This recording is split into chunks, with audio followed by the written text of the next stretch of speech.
the business category. Normally it has to be, the primary has to be hotel, so that Google allows to have direct bookings. So you can edit this and you can select different ones. So the suggestion is to always put hotel.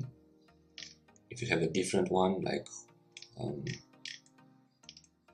holiday home or short-term rental and so on, you just put hotel and you save it, and then you will get direct bookings from Google. So that's the way to do it with the business category. I will not save it because we already have it correctly done, but this is very important to go here inside your business, Google Business, edit profile,